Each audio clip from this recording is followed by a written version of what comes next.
Hey there, I'm back at the gym, another day of physical therapy. Going to try to go through a few of the exercises and document them a little bit better than I did the last time. I currently have my foam roller, my chart that I'm going to work with, water, towel, things to do sit-ups with in between knee exercises so that I don't fatigue the knee out too much.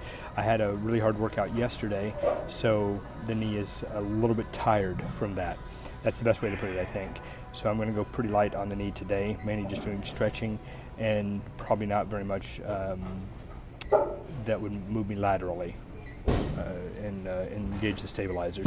Currently I'm still in the brace, but I'm about to take that off to do some of the stretches where I extend the leg and flatten the knee out and then bring the knee back up to me. In between those I'll be doing sit-ups. Yay! Kind of cool. We got clips right here that release everything, and voila, the brace falls off. You can see the areas where the incisions were made here, here, here, and here. You can still see where there's puffiness above the knee. You can see where there's a little bit of a lack of definition in the thigh and in the calf. You can still see where the hair has been shaved away and starting to grow back in. So here we go. For the most part, my knee tends to want to keep a bend in it just because it's difficult so far to stretch it out, just to lengthen and stretch everything that was new that's put in there that's still tight. But you can see right here, I believe. The exercise I'm going to do is where basically I push down into the mat. I think of extending through the heel, and I'm going to push the knee with my musculature straight down. And occasionally I will help it out just a little bit for about 10 seconds, and then release. And then do it again. And release. We'll do about 10 of those and then take a rest. The next exercise I like to do directly after that one where I'm pressing the knee into the floor is to take the foam roller and to place it underneath the knee, and we're going to place it just behind where the kneecap is, where the musculature is, but not directly underneath the knee. And the idea for this exercise, here we go, it's a better shot of it. It's right here behind the knee, but not directly underneath it, is we're going to press down into it for 10 seconds and then let up. The foam roller does provide resistance, but it also gives just a little bit. So you'll press down into it and then back up. I tend to feel it a little bit where the quadriceps are, and I think that's part of what this exercise is to do to help fight the atrophy and start strengthening the quadricep up, but also it works these stabilizers in here that have been disrupted from the surgery.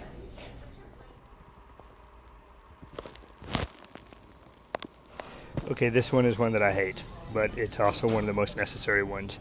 This is where we're actually going to be bending the knee. And the way I describe it is that the knee feels like there's fluid or pressure or something inside there. And as I bend it more and more, it feels like it's going to pop. So I believe that what I'm fighting the most isn't so much the injury or the surgery or the recovery. I'm fighting fear.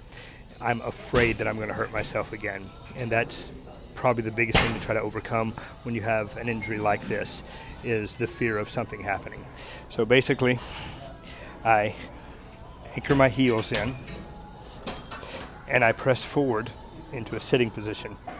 Ooh, yeah, to try to bend it up as much as possible. The knee is still pretty well swollen.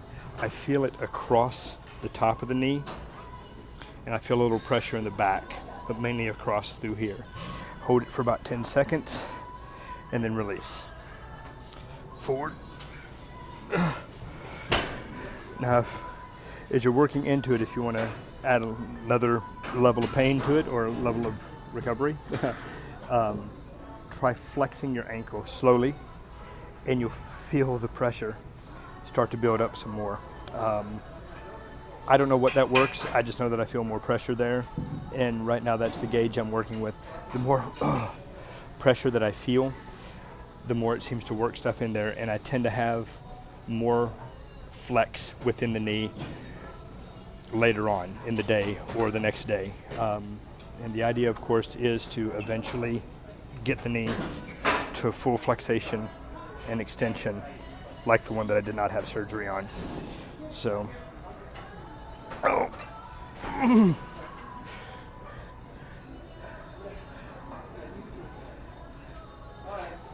I doubt it's a full 10 seconds, but I'm going to say it's 10. All right?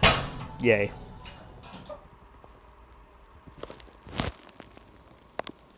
Okay, after that circuit of leg exercises where I've extended, where I've flexed, and where I've pushed into it, I like to give the knee a little bit of a break because it's usually pretty tired, and that's when I'm going to throw in the crunches. I've got one of these, I don't even know what you call this thing, like a half Swiss ball, and I'll crunch up into it. This allows me to extend the spine out a little bit more, and also with the good knee, the one that's not had surgery on it, I'm able to have a base so that I can just let the other knee relax and just crunch up and back. And I'll do like about 20, 25 of those while I'm resting the knee, and then I'll repeat the circuit one more time. So the pressing the knee into the ground and extending. I may actually put a small book or something underneath the heel if I'm getting close to being able to flatten the back of the knee out against the mat.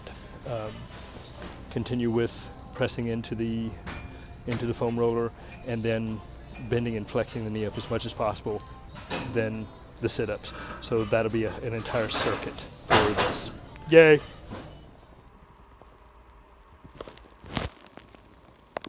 Okay, I've just finished the crunches from that last set. So that is one whole, I guess, recovery set or superset, something like that. It's about 4 exercises before you start repeating the process. So after that, what I do like to do is bring my logbook and make sure I log everything in. This is my logbook right here. This came from as a free gift for an order from bodybuilding.com. It's laid out for a specific way. I'm using it slightly differently, so I'm not actually following the way that they have things set up. I do log in the time and the date, but I have to list it slightly differently because I'm using it for a different purpose. Now, some of the names of these exercises are not accurate. They're just the only thing I need to call them. So they mean something to me. I know exactly what I'm talking about. When I say I do the ladder zigzag or the ladder hopscotch, I know exactly what that is. My knee flexes, the one where I push it down into the floor. I did 10 of them, and I did 5 seconds at a time, then 10 seconds, and the final one was 15 seconds. So I did 5 sets, and that's the time interval. Now in some of these, you'll see like a 10-10, 10-10, like that. That's for right leg, left leg, right leg, left leg.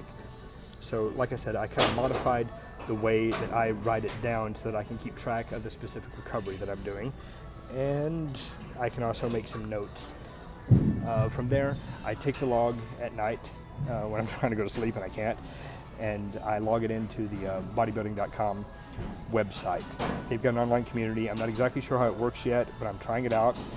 It's actually pretty cool. I'm able to log it in. I had to, once again, do like custom exercises and kind of create everything myself because it wasn't initially set up for physical therapy or recovery processes, and a lot of the exercises that I'm doing aren't listed in their database because they're very, very specific. So I just create my own exercises, I put it in, I log it into the community. So far I've gotten a few really cool responses, people wishing me well and such, which has been very positive, and I kind of like it so far. It also keeps the mind busy and active in the whole recovery process. So there we go, gonna log it in, and I'm going to do the next superset or recovery set. Yay.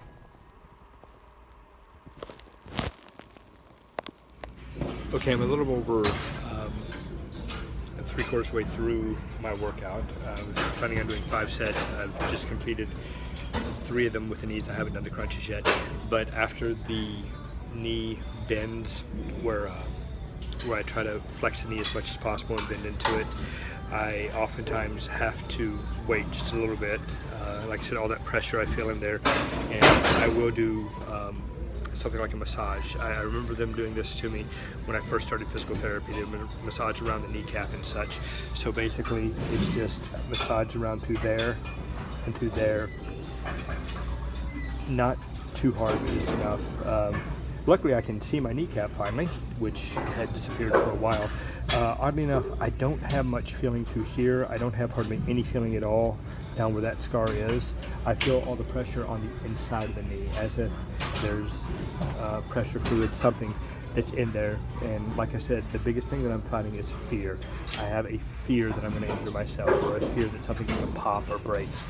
So most of it is that.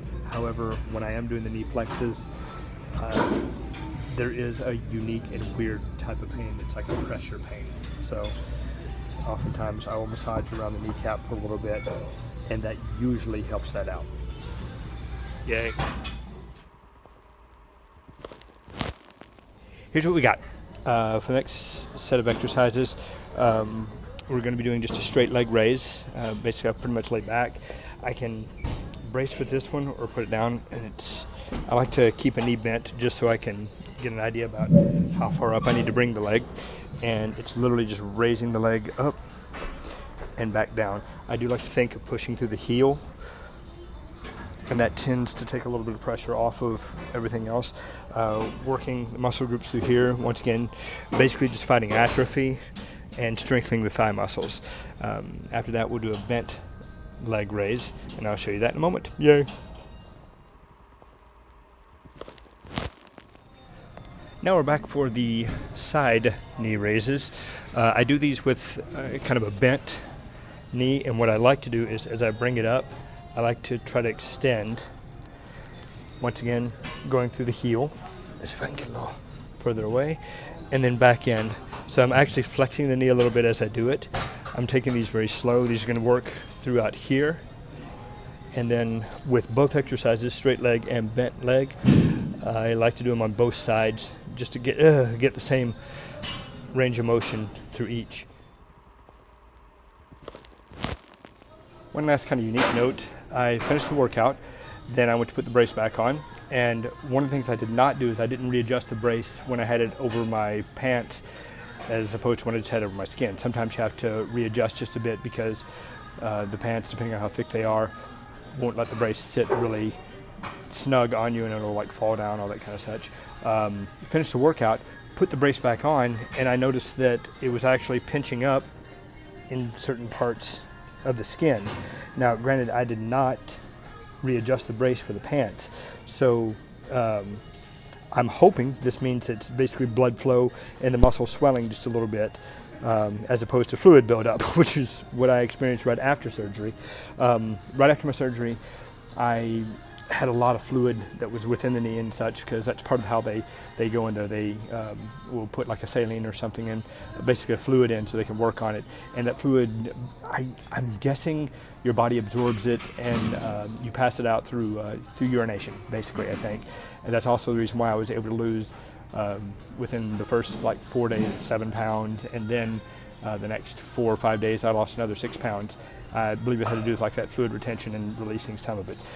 That's also part of the reason why before you couldn't see the knee or the kneecap or anything at all, and now you can. But yeah, we're going to hope that that's just basically the muscle swelling with blood flow and with a good workout. So that's all the time I have for today for this workout. So I'm going to go get dressed and go get something to eat. All right. Have a great day. Bye.